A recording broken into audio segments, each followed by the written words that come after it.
Welcome to Across the Desk, where we discuss entrepreneurship, small business, and everything in between.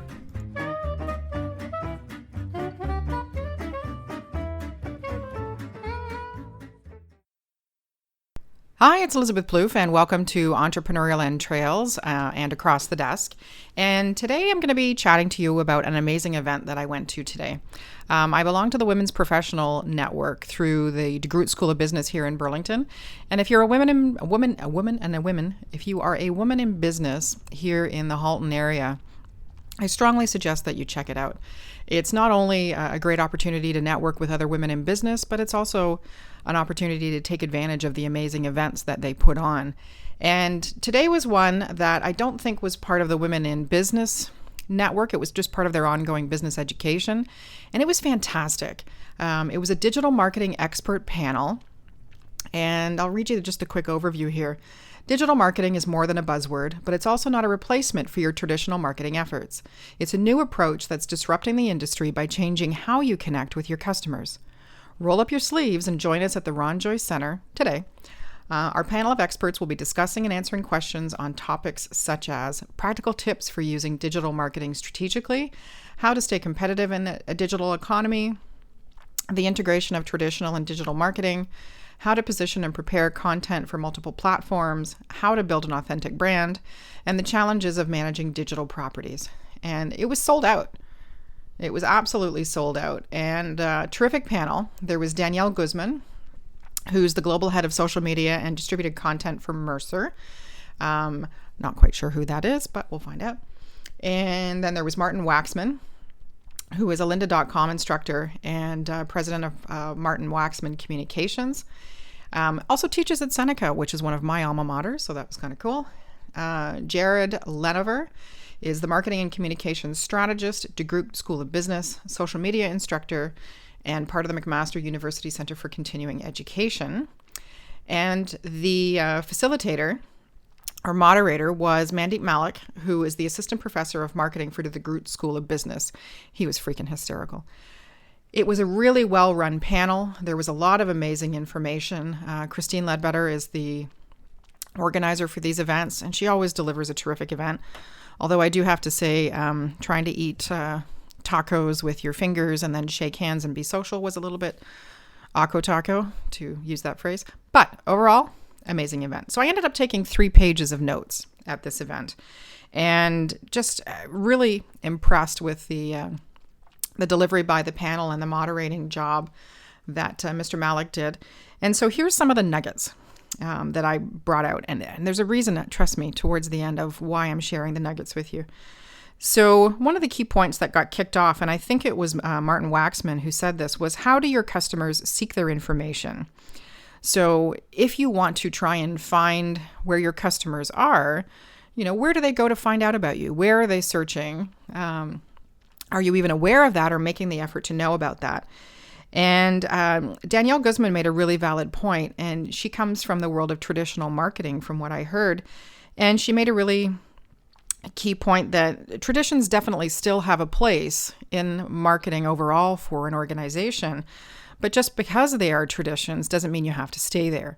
You can start embracing and encouraging your organization to move towards some strategic digital marketing tools and making sure that they're using them effectively, and not necessarily supplanting your traditional tactics. Because if your audience is 60 plus, while there is a definite move towards engaging online, they still seem to trend towards traditional forms of media. So the newspaper, magazines, those types of things. I myself am a paper enthusiast. Absolutely love reading real books. Cannot stand Kudo or reading online. Love magazines. I love the feel of paper. I actually just purchased a 104-year-old copy of Much Ado About Nothing by Shakespeare. And it's just a beautiful little book. And those ideas will be around paper form, forever. Yes, they degrade and what have you, but I'm not going to find information 50 years from now necessarily that is going to engage me online, right? Anyway, still a paper girl.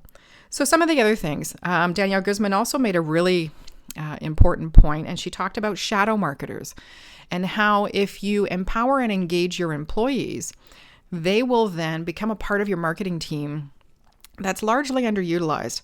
If you have passionate members of your team for your organization and you're not giving them ways to engage on behalf of the company, you're really wasting the effort and the enthusiasm by those members. You could be doubling and tripling your reach because they are coming up with fresh ideas and potentially they're connecting it to their own personal social media channels, which may not be extensive in the grand scheme of things, but more is always better.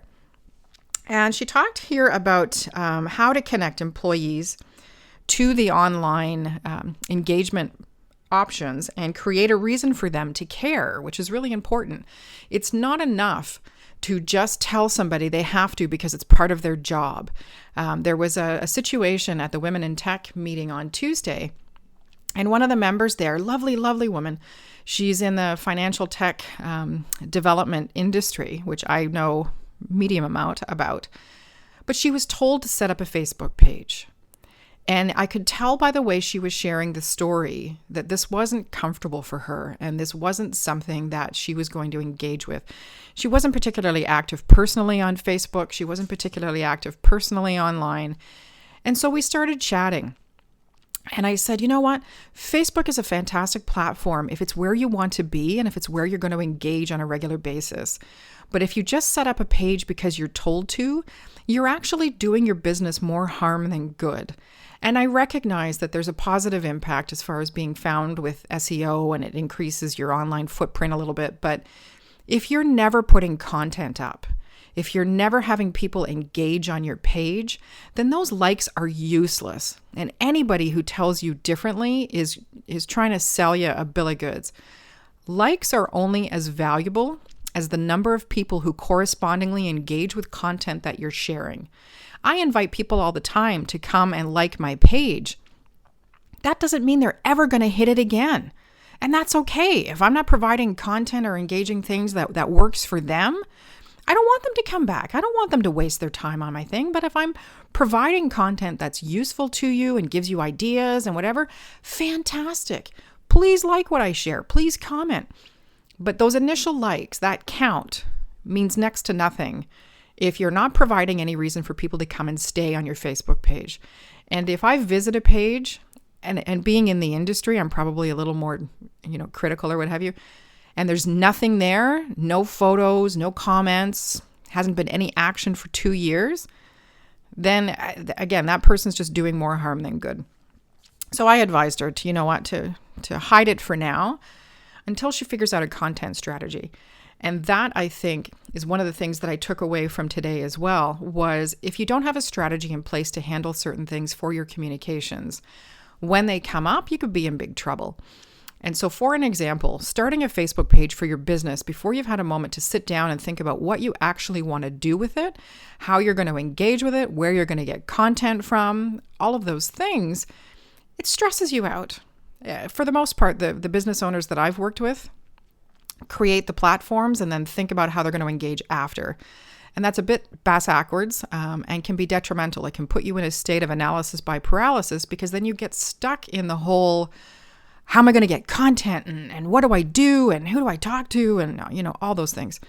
So take a moment before you press, publish or post or whatever for your pages and think about what you're going to put up there. And if the answer is, I got nothing, then hang on. Don't put the page out there because it's going to stress you out too, that this page is hanging there and nothing's happening with it. If you need to, look into your network. See if somebody does communications. See if somebody is a strategist and, ask them for an hour of their time. At least they could provide you a foundation where you could move forward. Right? And anybody who's worth their salt is going to say, you know what, an hour, happy to help you out. No big deal. Pay for my coffee, pay for my lunch, whatever. Perfect. So one of the other things that came up around this strategy, Jared shared a really terrific story. And he was asked by the moderator, Mandeep, to share a fail, to share a time where something that he had done didn't work out.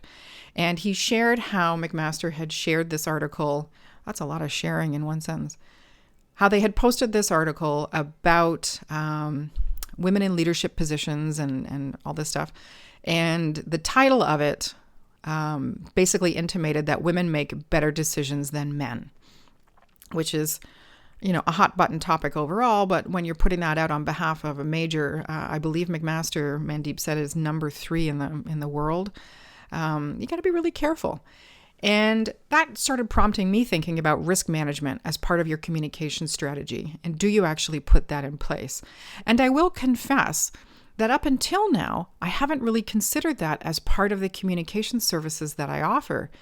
But it really got me thinking. I'm trained in risk management. I'm trained in strategic response and all that from a communications perspective. And so at the end, when they were asking questions, or you're allowed to ask questions, and DeGroote started doing this really cool thing called a speaker box. And it's a foam covered speaker that you can chuck around, which I'm going to recommend to so many different clients because it was really fun. I asked Jared about creating that risk analysis and that risk management. And he gave a terrific answer. And then I asked about what do you do for your employees? How do you get them being very proactive when they see something negative, brewing up on your social media? And Danielle jumped in as well, and they just gave terrific responses around how having those discussions, being preemptive in your social media strategy around risk assessment and risk prevention and risk management was really quite integral. And Jared even admitted that they didn't really have a risk management policy in place until the brouhaha from this article happened. So it was really interesting, got me thinking about stuff that I'm going to create for my clients to make sure that they can handle stuff. And if I need to jump in, I'm really clear on what they want me to do. So some of the other things that they brought up, which were really amazing, somebody was at a workshop. Mr. Malik was at a workshop, and somebody asked one of the speakers, what book should I read around communications? And he turned and he said, The Art of War. And the reason he said that is because a lot of the strategy terminology that's used when you're creating a communication strategy is actually what you use in war. The word strategy itself, the word target, and they brought up some other words as well, but I thought, wow. And one of the aha moments was when you use that kind of marketing terminology, you're actually turning your audience into an enemy. You're treating them like an enemy because you're targeting them and all these other things. And that was huge. And Danielle Guzman said something, and I have to find, she said, how do you create a thumb-stopping moment? And that was a real light bulb for me because it's so true. We forget how much people are engaging on their phones and, how they don't want to be interrupted. And if you're trying to promote a product or service, that's your whole goal. You need to interrupt them and get them, stopping their thumbs so that they're paying attention to what it is you're trying to say to them. And hopefully, and each member of the panel, I think, actually brought this up, hopefully what you're trying to do is create a conversation and you're speaking with people, not at people. Because in this day and age, there's enough knowledge about the power of conversation that if you jump from conversation straight into heavy selling, or you don't even try to have a conversation, you don't even try to share a story, you just jump straight into the, buy my widget, people are turned off. People aren't liking it. They want you to, to court them a little bit and share the story and build the relationship with them. And when you don't do that, that's when your sales funnel dries up. When you're desperately grasping onto people and you're, barraging them with asks before you've even provided anything of value to them, that's very negative. It's not good for your business. And if you're in a desperate situation with your business, I can see how you think you need to do that. Totally understand that. But please, if you need support or help or whatever with your business and things are tanking a little bit, do yourself a favor, hire a professional, be it a coach, business development person, whatever, and get them to get you out of going to say off the ledge, so that you're not resorting to desperate tactics and the constant ask before you've even provided anything for them. People see through that in a heartbeat, and they run, because if you're desperately grasping, why aren't you busy? Why aren't you, providing the service that you're supposed to? All of those things go through their head, and it can shut you down before you even start.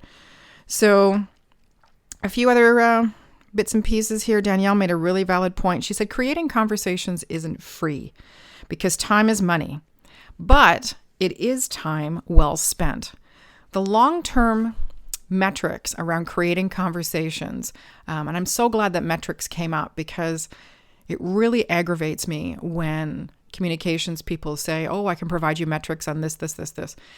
It is really hard, and this entire panel agreed, it is really hard to provide true metrics on online engagement and how that converts into leads. You can get people to the website, but are they necessarily converting into connecting with you and what have you? And when people say, I can guarantee you're going to get an increase in traffic and that's going to convert to leads, and by getting you to 3,000 followers on Instagram, that's going to get whatever, that's a load of crap, right? You absolutely should set down targets. You should absolutely, and I don't mean people, but I mean you're going to share a certain amount of content per week and those types of things. Measure on those. Yes, absolutely watch your engagement. Absolutely check your analytics in the background on your website so that you can see where people are coming from and what they're reacting to. 100%. But you should never guarantee that that's going to turn into business. What you are trying to do, as this expert panel has said, and which I've been saying forever, is you are increasing awareness of your business.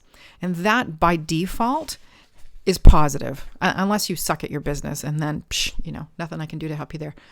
But if you are building your story and building your brand, and you are authentically engaging with your potential audience, then sometimes increasing your brand awareness is 10 steps farther than you were before. And that's a terrific metric right there. If you notice that people are following you more, if you notice that people are engaging a little more, if they're commenting on your content and those types of things, then you're getting into their consciousness. You are creating a thumb-stopping moment where they are reading what you've shared, watching whatever video you've created, whatever. And then you've impacted them. You've got them thinking, and they've taken a moment to pause and engage with what you've done. That right there, terrific metric. That's what I balance it by. If people are commenting and engaging and actually doing it, that means something. Likes mean pretty much squat. And you can argue. I've had people argue with me with that before, but that's my goal. So one of the last things that was a really interesting thing was how you organically grow your audience. And Gary Vee said this a while ago, and I actually wrote it on a sticky gollywogs, it's a long day today, I gotta tell you, a Post-it note, and posted it in my office, because I was looking at these platforms and these organizations and thousands and thousands of followers.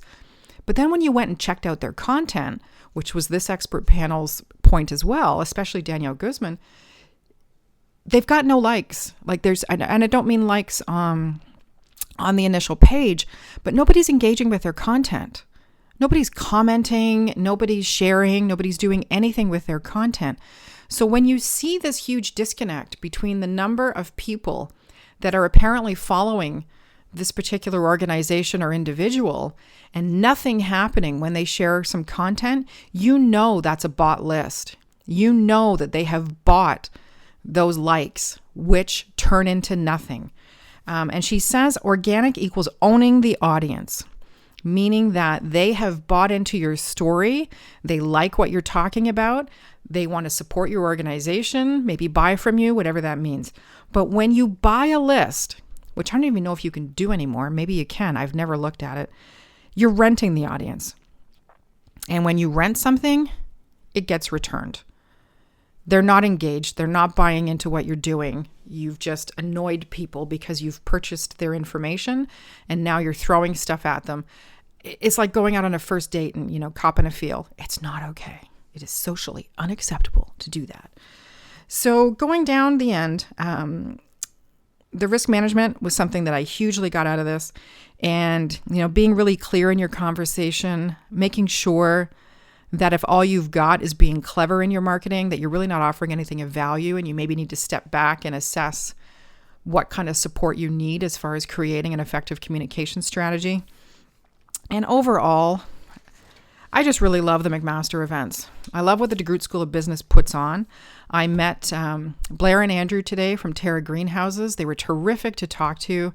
I met a few other people. I'm sorry, I can't remember everybody's name. Holly Simmons was there from Golden Lasso. I met her friend Celia. There was a lovely lady that connected on Twitter.